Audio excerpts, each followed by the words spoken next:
Müsahibimiz Xankəndi Futbol Klubunun müdafiəçisi Ramil Əhmədovdur. Ramil, təbrik edirəm. 8-də 1 finalda komanda möhtəşəm qələbə qazandı.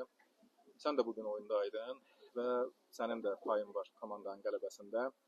İlk öncə bir oyunu qısa da olsa şərh eləyərdin zəhmət olmasa. Çox sağ olun təbriklərə görə. Bugün oyunumuz elə də çətin olmadı. Düzdür. Rəqib komanda yetərincə belə deyək də hazırlaşmışdı. Bəli, bizim komanda daha kompakt futbol oynadığına görə bugünkü möhtəşəm qələbə oldu. Bəli. Kimə həsr eləyə bilərsən?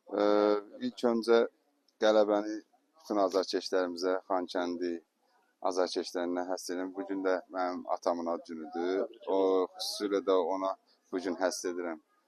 Söz vermişdik ki, bugün qələbə qazanacağıq. Ona təbrik üçün bugünkü oyunun qələbəsi ona həsr etmişdik. Komandamızdan da təbrik Çox sağ olun. Can sağlığı, uzun ömür arzulayırıq. Bir sualımı da verim onda. İndi bundan sonra artıq rəqibimiz bəllidir. Çınar Zəngilan daha ciddi rəqibdir. 2 oyundan ibarət 4-də 1 final mərhələsi olacaqdır. Yəni necə düşünürsən? Yəni hal-hazırdakı komandadakı vəziyyət növbəti rəqibi də keçməyə imkan verir. Belə deyək də, rəqibimiz bəli, yeni futbolçularımıza da uğurlar arzu edirəm. Pis qoşulmayıblar, yaxşı qoşulublar.